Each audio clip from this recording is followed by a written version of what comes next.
Olá! Seguindo os temas que o Papa Francisco propôs para serem aprofundados em grupo de estudos rumo à segunda sessão da Assembleia Geral do Sínodo, nós vamos compartilhar em alguns programas o grito dos pobres e marginalizados.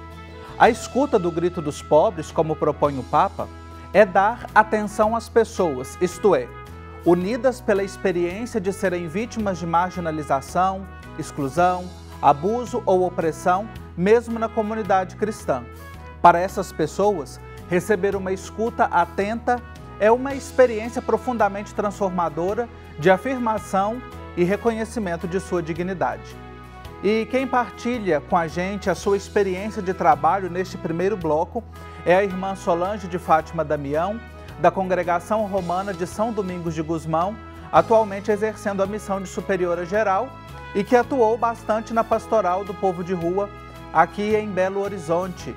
Irmã Solange, uma alegria receber você aqui no programa Igreja Sinodal. Seja muito bem-vinda. Muito obrigada. Que alegria poder estar com vocês, compartilhar a experiência e esse carinho que eu tenho para com aqueles que vivem em situação de rua. Queria começar, irmã, ouvindo, esse programa hoje ele é bem testemunhal. A partir da sua experiência, de trabalho com a população em situação de rua, quais são os maiores desafios que a senhora viu, enfrentou e que quer compartilhar com a gente? Então, os maiores desafios que eu encontrei na rua, no seio da rua, é o desafio de poder realmente viver a proposta do Sínodo, a proposta do Papa Francisco, para fazer com que as pessoas sejam incluídas nesse Sínodo, incluídas na partilha, no diálogo, no caminhar. Então, esse é o grande desafio que nós temos, porque a população de rua, ela não é vista como pessoa, ela não é vista aos olhos das pessoas. Então, fica difícil da gente ter esse acesso até o momento em que a população de rua vai adquirindo confiança e ela começa a fazer esse processo de partilha, de diálogo e de caminhar junto com a gente. Então, esse é o grande desafio, ajudar com que a nossa sociedade enxergue verdadeiramente as pessoas que vivem em situação de rua, dentro de um diálogo, dentro de uma partilha e dentro de um caminhar juntos, de mãos dadas. Esse é o grande desafio, colocar a sociedade neste caminho com a população em situação de rua. Me chama bastante atenção o que a senhora diz aí, que às vezes não é visto como pessoa, E às vezes eu percebo, assim, não é visto nem como pessoa, nem como objeto, simplesmente está ignorado, excluído da nossa visão. E essas atitudes que a senhora traz para nós, compartilha, são caminhos importantes para que a gente possa vê-los e reconhecê-los como pessoas. Que lições que a senhora aprendeu ao longo do tempo no trabalho com as pessoas em situação de rua? Nossa, eu poderia enumerar muitas lições de vida, mas tem algumas que são fragantes. Uma delas as pessoas têm medo da população de rua. Então, a lição que eu trago para a minha vida e que eu acolho todos os momentos de lucidez que eu tenho, é que diante de uma pessoa em situação de rua, eu vejo o próprio Cristo encarnado nela, seja ela quem for. Então, essa é a grande lição de vida, porque essas pessoas nos ensinam que realmente eles são também filhos de Deus. Eles são pessoas que representam a imagem e semelhança de Deus para nós. Então, quando você aproxima de uma pessoa em situação de rua e que ela, através dos seus olhares, através do seu gesto, ela te acolhe com gratidão, com alegria, quando ela te abraça, você sente o calor humano dessa pessoa. Então, assim, a grande lição de vida que eu trago para mim e que eu ofereço também para as pessoas, para não ter medo da população em situação de rua, porque eles são imagem e semelhança de Cristo. E quando a gente entende isto, a gente começa a entender a rua. A gente começa a entender que a rua é para todos. É para todos. Que ninguém escolhe habitar, morar na rua por gosto, por prazer. As pessoas estão em situação de rua porque elas estão vivendo uma situação muito difícil. Então fica aí para mim e para todas as pessoas que estão me escutando. Não deixem de ter esse olhar de Deus para a população em situação de rua. Faça essa experiência de vida. Faça essa experiência de acolhimento, de olhar, de carinho e de mansidão. Aproveite a proposta do sínodo, compartilhe, dialoga, caminha com essas pessoas que vivem em situação de rua. Essa é a grande lição que a gente pode trazer para a nossa vida e para a vida da humanidade. Eles são pessoas, são gente como nós. Que lição bonita, que experiência. Me toca profundamente escutá-la, irmã Solange, e realmente é um exercício que a gente tem que fazer cotidianamente, de ver o outro, reconhecê-lo, né? E me lembrou, inclusive, uma frase do Papa Francisco, né? Ele diz assim: o único momento em que você deve olhar a pessoa de cima para baixo é quando você vai levantá-la. Então, acho que é um exercício nosso de olhar para essas pessoas, olhar nos olhos e acolher como o próprio Cristo. Nessa sua experiência de trabalho, na sua atuação, tem alguma história, alguma pessoa que tenha te marcado assim, isso eu nunca vou esquecer da minha atuação, do meu serviço, do meu ministério na rua? Tenho sim. É, eu vou citar aqui a Lara, que é uma trans e ela trabalhou com a gente, continua trabalhando com a gente, né? Porque eu também não saí da rua ainda, eu estou na rua, né?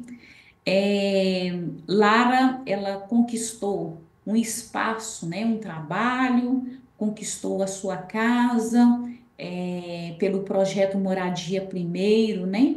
Então, um dia caminhando na rua, a Lara teve uma recaída, mas quando ela me viu, ela me abraçou fortemente e ela falou assim: a única pessoa que, neste momento que eu posso confiar é você.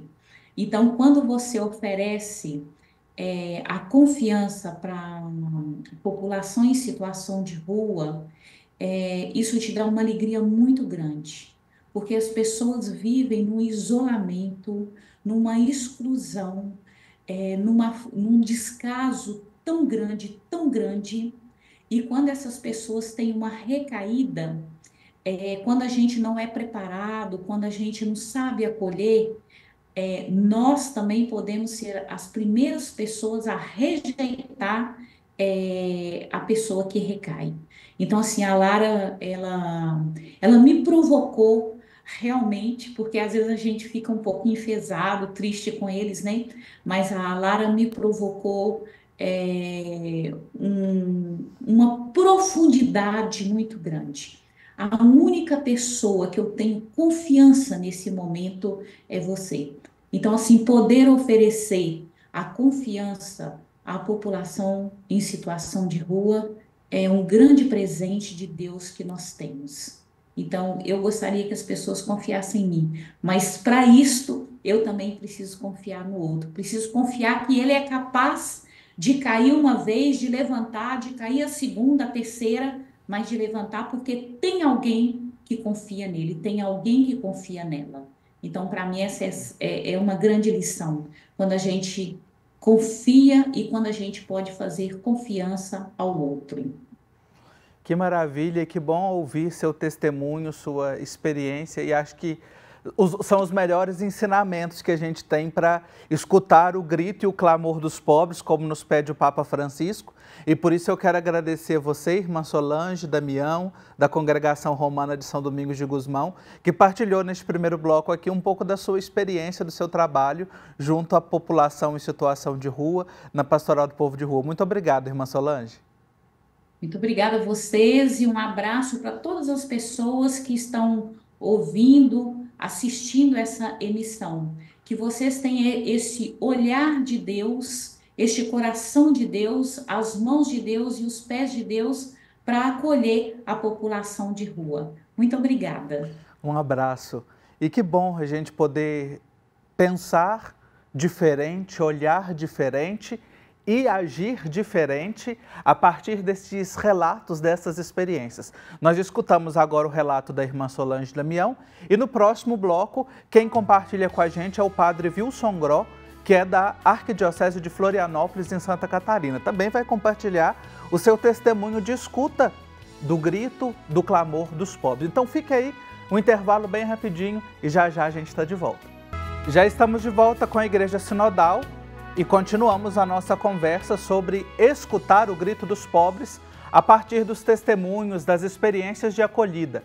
No primeiro bloco nós escutamos a irmã Solange Damião e quem conversa com a gente agora é o padre Wilson Gró, catarinense, padre e educador social há 40 anos, encharcado pela cultura do encontro e da solidariedade, como ele mesmo apresenta nas suas redes sociais. Padre Wilson, uma alegria acolhê-lo aqui no Igreja Sinodal, seja muito bem-vindo. Muito obrigado também, um bom dia.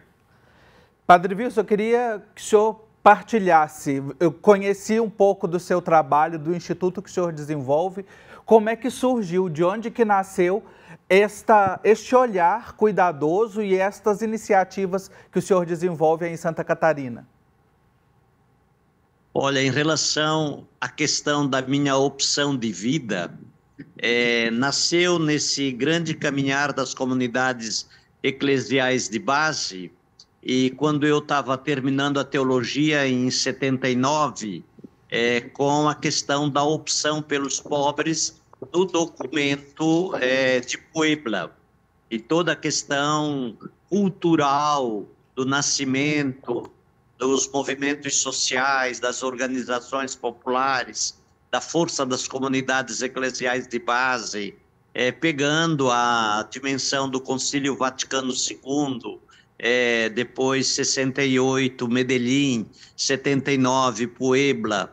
Então, nesse período de 81, quando eu me ordenei, eu escolhi um texto bíblico, que era o texto de Mateus 25, 31 seguintes: tive fome, deste comer, sede me deste beber, peregrino e me acolhestes, nu e me vestistes, tudo que fizeres ao menor de meus irmãos, a mim eu farei. Nesse período, então, eu me ordenei e morei um ano na catedral e depois pedi a permissão para ir para as periferias, até onde eu habito hoje, 43 anos, trabalhando nessa perspectiva a partir dos empobrecidos e lutando nessa perspectiva pelo direito, construindo as pontes, gerando justiça social, seguindo esse caminho junto às pessoas mais empobrecidas das periferias da grande Florianópolis, que é a área da onde eu atuo. Olhando a partir dessa bonita trajetória que o senhor partilha e este impulso que vem do Concílio Vaticano II, da Conferência do Episcopado Latino-Americano, nesses passos, as experiências das comunidades eclesiais de base, de que maneira que o senhor vê que o sínodo que a gente está vivendo hoje, o sínodo sobre sinodalidade, ele pode impulsionar para acolher, escutar e desenvolver trabalhos também, escolhas que valorizem as pessoas onde elas estão?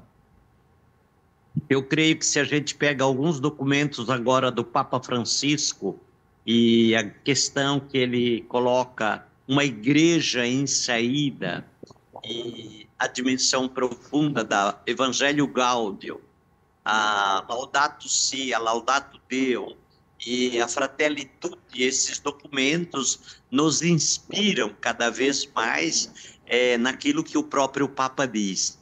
perseguir os caminhos das periferias geográficas e das periferias existenciais.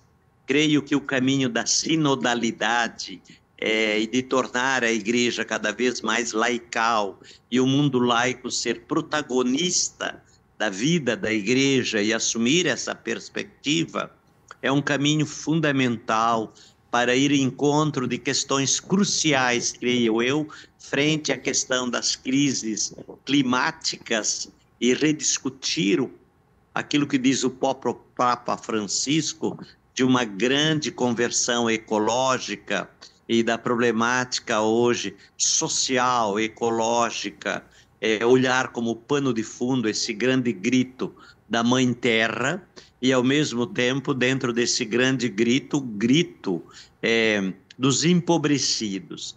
E para nós, na América Latina e no Brasil, creio que 3 questões são fundamentais. A volta a uma rediscussão e uma aprendizagem com os povos originários. Um olhar profundo em relação ao processo da população negra e assumir compromissos nessa área. E a dimensão mais profunda de assumir o caminho com a juventude nesse país, de ampliar espaços e condições de oportunidades para que a juventude possa ser realmente protagonista. E aí penso que o Papa Francisco nos traz uma perspectiva fundamental nesse caminho, que é a questão da economia e a questão da educação, que são os 2 grandes pactos.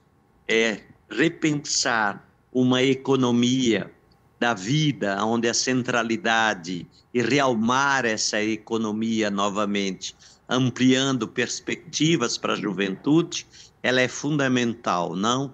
E buscando formas da juventude poder construir caminhos. O Papa falava em Assis, na sua fala, ele dizia 3 questões.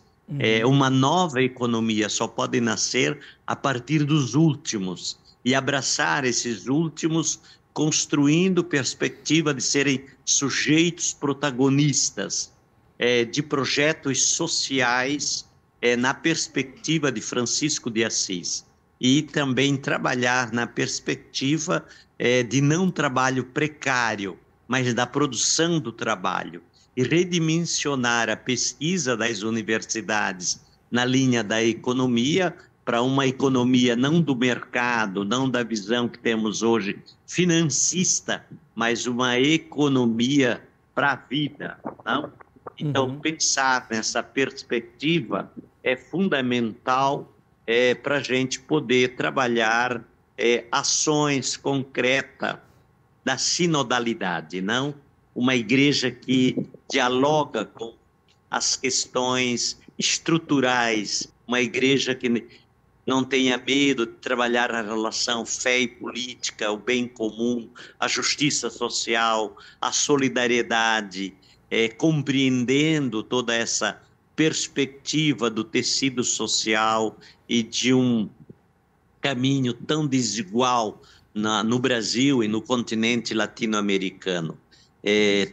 A inspiração da sinodalidade é uma inspiração fundamental para construirmos formas, caminhos, propostas, organizações e, fundamentalmente, aquilo que diz o Papa, que é o processo da desclericalizar cada vez mais a Igreja para um caminho concreto, real, em que o laicato cada vez mais possa ter espaço, voz, direito de levar à frente essa caminhada sinodal.